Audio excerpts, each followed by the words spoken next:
এখানে জাল দিয়ে মাছ ধরা হচ্ছে। এই যে কাকার এখানে পায়ে ট্যাংরা মাছের কাঁটা ফুটে গেছে, তাই কাকা উঠে গেছে। জাল তোলা হচ্ছে, জাল তোলা হচ্ছে। দেখাচ্ছি তোমাদেরকে গাইস কত মাছ উঠেছে। আস্তে আস্তে আস্তে আস্তে আস্তে লেগেছে, তুই দেখ কাঠটাতে লেগেছে নাকি।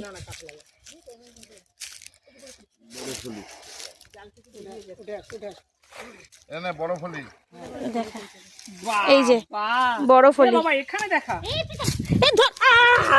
বাবা আমার ধরে নেবে, ধরে নেবে বাবা, ধরে নেবে। এই যে এই যে বড় ফলি, ফলি মাছটা দেখো কত ফলি মাছ। পুকুরে তো মাছে মাছ, মাছের জাল সাদা হয়ে গেছে। দেখো মাছের জালটা দেখো মা, একবার জালটা তুলে দেখাও কত মাছ, জাস্ট দেখো। ওই দেখো এটা কি মাছ, এটা কি মাছ, এটা আবার ফলি মাছ। ফলি মাছ হেবি টেস্টি হয় খেতে, হেভি টেস্ট লাগে।